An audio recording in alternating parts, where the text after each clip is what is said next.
Así es momento de la mesa de periodistas aquí en Mega Noticias y yo saludo y agradezco a Ulises Castellanos, director de Zona Cero, y a Jorge Ramos, director editorial de Grupo La Silla Rota, que estén hoy con nosotros. Lo que vamos a analizar y lo que vamos, espero, debatir es justamente una evaluación del quinto año de gobierno de Andrés Manuel López Obrador.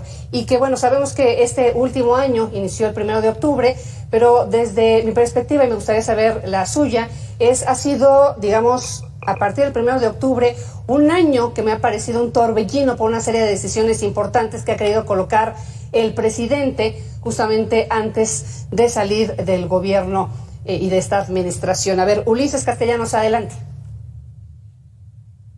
Pues sí, me parece que obviamente son 5 años de claroscuros seguramente, pero si nos basamos en los datos, el presidente está sobrevolando sobre el 65-70% de aprobación. Se ha mantenido así los últimos 2 o 3 años, lo cual es un buen número para ser el quinto año de gobierno, ya con precandidatos o precandidatas de cara a la elección del 2024. Y yo atribuiría esta aprobación a unos datos que se publicaron hace poco. En términos generales, en 5 años, el ingreso laboral ha subido 15% para todos los sectores prácticamente, lo cual sí mejora el ánimo del país y mejora el ánimo de la gente. De esos 30 millones que votaron y que votamos en su momento por López Obrador, 9 de cada 10 volverían a votar por él, es decir, que no hay tal segmento de arrepentidos, si acaso es un 10%. ¿Quién da ese dato, Ulises, perdón? ¿Quién da ese dato? Es importante. 9 de cada 10 de los que votaron, de esos 30 millones, se mantienen respaldando al presidente Obrador. Ese dato, es decir, ¿quién lo da? Perdón, es la pregunta. ¿Quién da ese dato? La organización México, aquí te digo cuál es el nombre, México ¿Cómo Vamos? Es una ONG. Sí, claro, que hace estudios sobre población y demás. Esa misma organización dice que otro de los factores que han ayudado a, digamos, a la aprobación del presidente es, obviamente, los 60,000 millones de dólares que han dado nuestros paisanos en el último año, en el año 2022, que es un récord, y sumado a unos 59,000 millones de inversión extranjera también en el mismo año. Es decir, al país le han entrado 120,000 millones de dólares por 2 vías, la de inversión extranjera y la de los paisanos, lo cual hace que haya, digamos, mucho efectivo y mucho poder de compra en nuestro país. Esos 3 factores, y solo agrego el último, el incremento al salario mínimo, que ya va sobre el 20% en estos mismos 5 años. Solo por decir la parte económica, que es una parte muy importante. Y vamos a detenernos ahí. Vamos a detenernos ahí para también tener la voz de Jorge Ramos, que no sé si tengas alguna observación respecto a estos indicadores que da Ulises. En este sentido, me gustaría hablar un poquito, si me permites darte un poquito de línea, o no de línea, sino de guía, el asunto de las remesas. ¿Tú coincides con que es un punto positivo para el gobierno de Andrés Manuel López Obrador? Fíjate que, ¿qué tal, Marta? Buenas noches, Ulises. Bueno, la verdad es que yo considero que el tema de las remesas no necesariamente tiene que considerarse, digamos, como un logro de gobierno.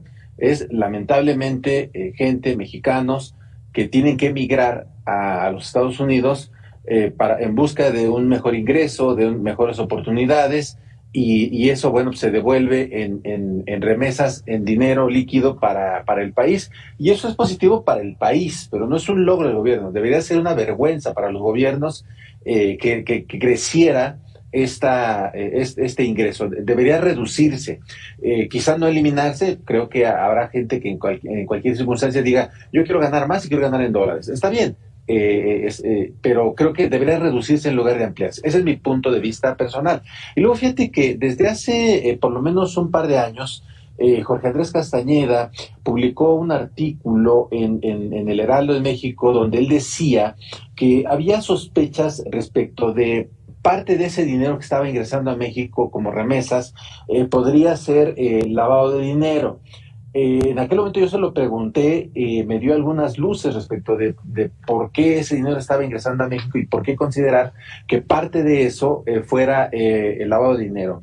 Y posteriormente, el año pasado, el Departamento del Tesoro de Estados Unidos emitió un informe en donde estaba alertando lo mismo, que parte de los ingresos que estaban registrándose como parte de las remesas podría ser dinero de lavado de dinero. Entonces, a mí me preocupa eso y yo discreparía de un poco de Ulises. Tiene razón el tema del salario mínimo, el tema de las inversiones. Yo agregaría, la CEPAL recientemente acaba de dar un dato en donde decía que se había ampliado el ingreso en la base más digamos, de la gente que menos recursos tiene en el país, y que eso se había ampliado el ingreso, y que por el contrario, en la franja más alta, en los deciles más altos de ingresos, se había reducido, es decir, los más ricos recibían menos y los más pobres, por decirlo de manera, digamos, clara, estaban recibiendo más. Eso es cierto, pero yo tengo mis matices respecto de eso. A ver, que justamente a lo mejor ahí podremos preguntar, porque habrá quien diga que esto es justicia social, el tema de que pues los que menos tenían, los que habían sido desprotegidos, que ha sido justamente un poco el discurso y la narrativa de este gobierno, favorecer a los que antes estaban abandonados, pero aquí obviamente la gran pregunta de si no sería mejor, en lugar de quitarles a los que tenían, pues ir subiendo solamente, que todos tuviéramos un poquito más. Antes de que sigas con tu punto de vista, Jorge Ramos, me gustaría que Ulises Castellanos debata un poquito de lo que mencionabas. A ver, Ulises, también tu turno, porfa. Sí, yo estoy de acuerdo con Jorge. En el tema de las remesas, no es un logro del gobierno. Sin duda no lo es. No interviene en lo más mínimo. Es una consecuencia de décadas de migración. La gente que está aporta más o menos un 18 o 20% de sus ingresos. De nuestros compatriotas en Estados Unidos solo están enviando el 20% a sus familias. No es un logro de este gobierno. No lo es, pero se presume como tal, ¿no, Ulises? Se presume como un indicador de que ese dinero está entrando y obviamente tiene a la gente que lo recibe pues tranquila. Pero yo estoy de acuerdo en que no es un logro del gobierno. Pero digamos que es un factor para que se comprenda que hay un sector de la población que tiene, digamos, que ha logrado compensar, sobre todo los segmentos más pobres, ha logrado compensar la pobreza endémica de nuestro país, que por cierto, el INEGI ya dijo también que se redujo en estos 5 años. Ha tenido que salir para tener mejor calidad de vida para ellos y sus familias, que eso es durísimo, me parece, ¿no? Sí. Jorge, ahora sí con tu segundo punto. Mis asegúnes. Sí, fíjate que López Obrador inició su campaña, la primera 2006, en Metlatónoc, en la montaña alta de Guerrero, que ha sido, junto con un polígono de municipios de Oaxaca, Coyoacán de las Flores, en fin, otros más de Chiapas y otros particularmente del sur, los municipios más pobres del país. Pero él inició en el que en ese momento era el más pobre. Y la verdad es que esas zonas siguen las mismas circunstancias. Puede presumir, es que desmentimos carreteras. No, las carreteras se empezaron a hacer desde hace por unos 15 años, y se han tardado 15 años en meterles la carretera hasta allá arriba. Y creo que el hecho de que les dé el dinero está bien que se le den las pensiones, las becas, pero creo que lo que debería también buscarse es dar empleos, procurar que haya más empleos en el país. Y ahí es donde yo empiezo a hacer los asegúnes. Digamos, esta parte yo la veo un poco positiva, que le dé apoyos económicos a la gente, a los adultos mayores, a los jóvenes, en fin. Pero yo, desde mi punto de vista, creo que los errores fundamentales de este gobierno son, el primero, que es un pésimo administrador. El tema de la administración pública tiene muchos agujeros. Por ahí se nos está colando muchísimo dinero en obras faraónicas que se tendrán que estar alimentando con dinero público. Por ejemplo, el Tren Maya, pues sí lo va a echar a andar, pero lo tiene que estar alimentando.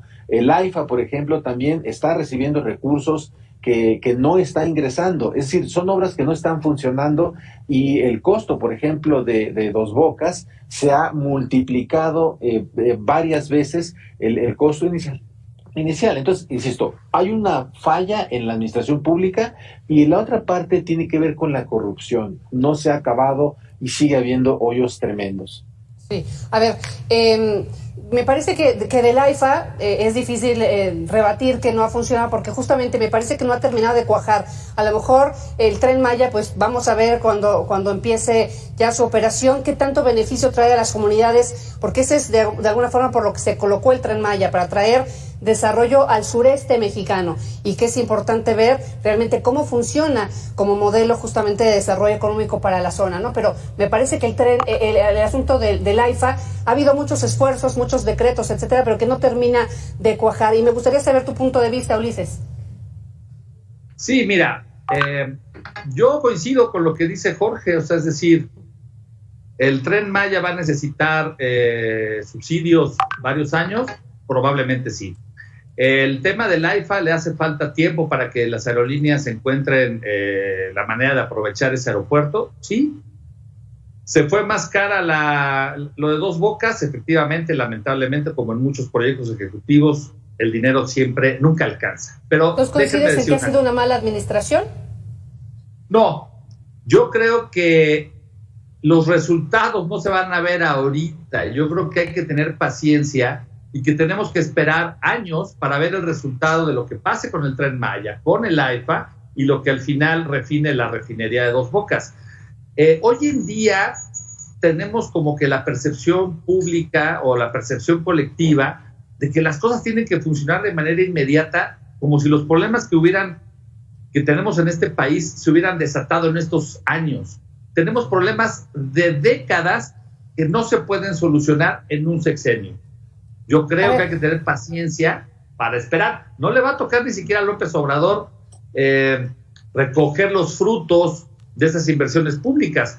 Y que eso es importante, perdón que te interrumpa, eso es importante para las promesas de campaña, ahorita que estamos en precampañas, ¿no? Eso es importante para que cuando nos prometan 6 meses para terminar la inseguridad o cosas así, pues no creamos tanto en las narrativas, ¿no? Sí, no, yo estoy, mira, yo te voy a decir una cosa. Ya ahorita pensando en los que están, en los candidatos de ahorita, escucho a Xóchitl, a Samuel, a Claudio. De todos, hay que estar atentos, sí, claro, y no creemos tanto. Oigan, todos prometen y vamos a entrar apenas a las promesas imposibles. No sé por qué les da esa tentación cuando deberíamos ya de aprender, o por lo menos los ciudadanos deberíamos de aprender que las cosas no se van a solucionar. A ver un poquito más allá de las narrativas. Oigan, se nos acabó el tiempo, la verdad es que no me supo el debate, pero ha sido un gusto tenerlos a ustedes dos aquí con nosotros. Me dicen que todavía nos falta un bloque, solamente es un corte, entonces con razón no me supo nada, pero tenemos una pausita, solamente les pido a los dos que se queden con nosotros y también a nuestro auditorio. Aquí estamos de vuelta.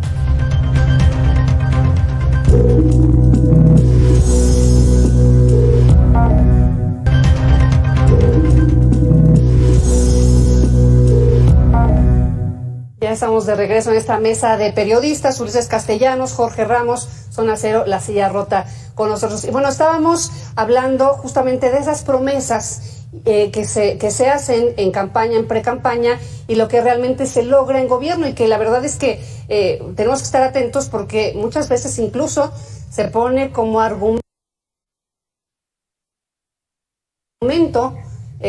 tanto las herencias como los tiempos, ¿no? Y que lo estabas mencionando un poquito, tú estabas explicando, Ulises, que estamos queriendo resultados inmediatos de diferentes políticas de gobierno, incluyendo las obras prioritarias, y que tenemos que dar tiempo a las cosas. Y yo quisiera preguntar aquí un poquito, ¿realmente tenemos tiempo? ¿México tiene el suficiente tiempo, momento y dinero para seguir esperando resultados de los gobiernos, Jorge?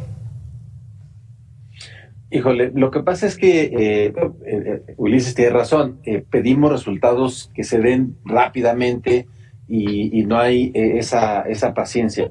Pero así es el pueblo bueno, ¿no? Al que tanto refiere el presidente del Observador. Quiere resultados pronto y pues no los hay, ¿no? No los hay. Y quisiera agregar que dentro de los grandes pendientes que tiene el presidente de la República, Uno de ellos es el de la seguridad. Es evidente el fracaso, el número de asesinatos dolosos, ¿no? Es infinitamente mayor que cualquier otro sexenio, ni siquiera el que tanto critica, que fue el de Felipe Calderón, ya no digamos el pasado. Entonces, ese es otro gran problema. Y el otro gran pendiente que tiene el presidente es, digamos, la forma autoritaria en la que gobierna. El presidente es absurdo definirlo de otra manera, pero el presidente se ha cerrado al diálogo con la oposición, no se ha sentado jamás con los líderes de los partidos de oposición para avanzar sus proyectos. Es decir, no hay un respeto por el otro, sino que hay un avasallamiento. Y otra cosa que también creo que es un gran pendiente del presidente es que él se ha forjado a través de una estrategia de comunicación que es muy funcional para él, que es el tema de las mañaneras, pero que desde ahí se dedica a descalificar a todo mundo. Ya no digamos a los periodistas, eso es lo de menos. Descalifica a todo mundo con toda impunidad. A ver, vamos a partir esto en dos y hablar de la seguridad, porque me parece que es sumamente importante, porque justo es una de las grandes preocupaciones sociales, el poder salir a la calle y tener la tranquilidad de que vamos a regresar, o por lo menos estar en nuestras casas también y estar seguros, y que evidentemente hay diferentes realidades en este México de muchas caras. No es lo mismo vivir a lo mejor en Michoacán que vivir en la Ciudad de México, la delincuencia es diferente, etcétera, pero que sí es un reclamo social, me parece, y una necesidad social más allá de un reclamo, y que me parece que pues sí podemos hablar de un fracaso respecto a esa ansiedad social de seguridad. ¿Tu punto de vista, Ulises? Sí, mira, el problema de la seguridad en nuestro país es un problema tremendo, eso es verdad.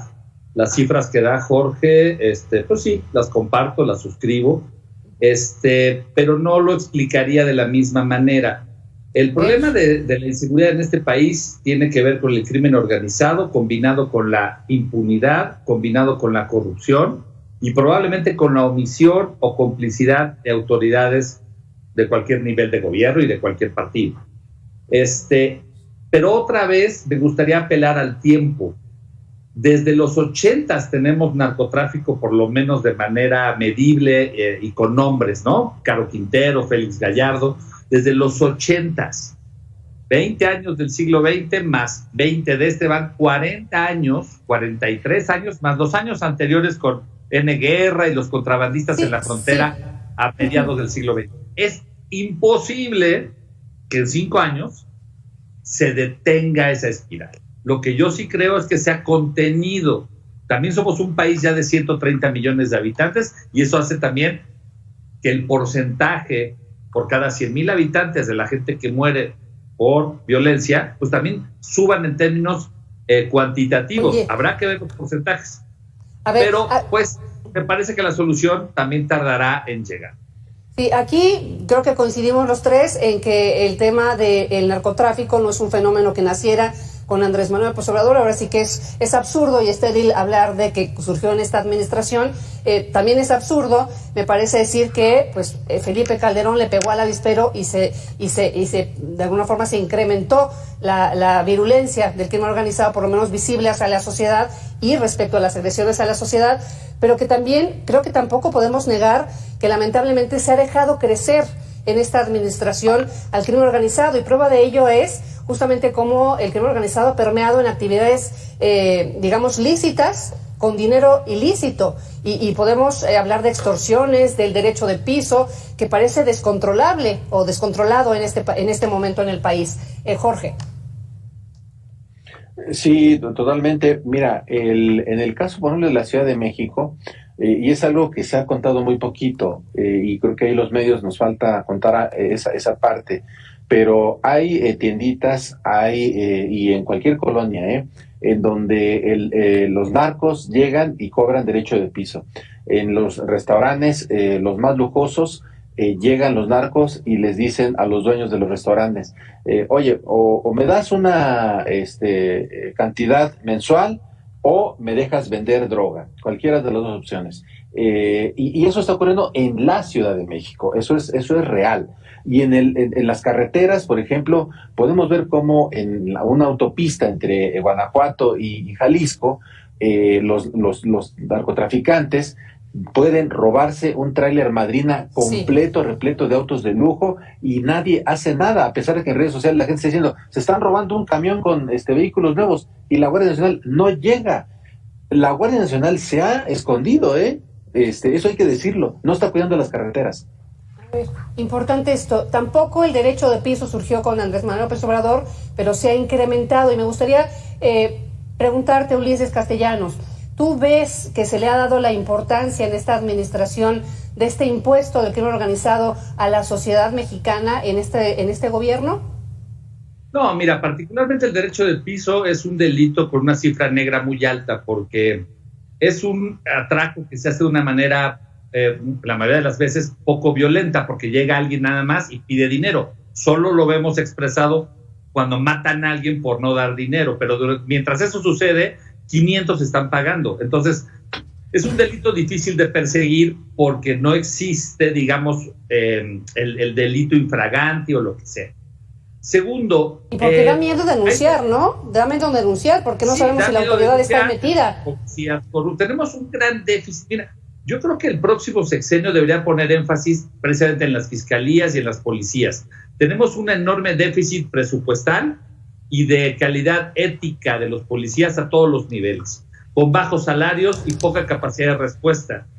Tenemos una policía que está diseñada o estuvo diseñada en los 80s, en los 70s, cuando la delincuencia robaba bancos, y no hemos mejorado en nada a la policía mexicana en sus distintos niveles. Ahora, también hay otra cosa muy importante. Tú decías que con Felipe Calderón no se agitó el avispero. Más allá de lo que hizo Felipe o no, está registrado que a partir de 2006, no hablo de los números, hay un factor muy importante de percepción pública respecto de la delincuencia, de temor, que es a partir de los primeros decapitados. Y los primeros decapitados se dieron en Acapulco en 2006, sí, claro, cuando entraron los Zetas y ahí armaron un numerito. A partir de ahí hasta acá, que han pasado más de 15 años, el crimen organizado escaló su nivel de violencia y lo hizo público. Eso nos metió a todos, o metió a la sociedad en un pánico nuevo contra lo que hacían el crimen organizado en los 80s. No digo que no mataran entonces, pero no nos enterábamos o no los exhibían como ahora. La delincuencia ha cambiado. A mí me parece muy preocupante su nivel de violencia, su nivel, pues sí, de impunidad. Justo eso iba, fíjate, justo eso iba, Ulises, si tú me lo ganaste. Todo esto deriva en la impunidad desde Felipe Calderón, Enrique Peña Nieto, y que estamos hablando de este gobierno, y por eso hay que centrarnos. Lo que pasó, ya pasó, y por eso perdieron la silla presidencial, pero estamos colocados en este gobierno y en lo que se prometió, lo que se resta, y el tiempo que falta para cumplir ese tipo de promesas, como por ejemplo el tema de la seguridad. Una última cosa, Marta, para ser crítico con el presidente. Sí. El presidente ha prometido más de lo que puede cumplir. A mí me pareció siempre desde el principio que prometió más de lo que razonablemente era posible. Y ahora él va a tener que lidiar con ese saldo al final. Prometió que no iba a haber crimen después de 5 años. Bueno, pues se equivocó, tendría que haber dicho otra cosa. Yo espero que quien llegue a la presidencia dé argumentos razonables. No se va a acabar con el narcotráfico en un sexenio. Serenémonos todos y vayámonos a 6 años de lucha contra el crimen organizado. Me quedan escasos 2 minutos y me gustaría que cada uno en uno me diga los pendientes fundamentales, más allá de los que ya hablamos, de Andrés Manuel López Obrador en esta última recta. Yo diría seguridad, medicamentos, ese es un gravísimo problema. Ajá. Yo espero que se resuelva. Me parece que esos dos, seguridad, medicamentos, y espero que la elección de 2024 transite de una manera ordenada, razonable, y que todo pase en paz después del 2 de junio. Muy bien, Jorge, tu punto de vista respecto a estos últimos meses. Sí, yo creo que tiene pendientes muy graves, principalmente en seguridad. También tiene pendientes en el aspecto de la economía, por más que cacareen que todo va muy bien en la economía. El tema de la corrupción a mí me preocupa demasiado, lo hemos documentado en La Silla Rota, y el tema de la salud. El tema de la salud, de los medicamentos, es un tema gravísimo. Estamos perdiendo años de esperanza de vida en México y no es todo culpa de la pandemia. Bien, pues a los dos les agradezco haber participado en el análisis de este día y en la mesa de periodistas. Que la pasen muy bien y un gusto saludarlos a los dos y compartir el análisis. Hasta luego, Marta, Jorge. Hasta luego, Hasta luego, gracias. Marta. Hasta luego, Ulises. Gracias.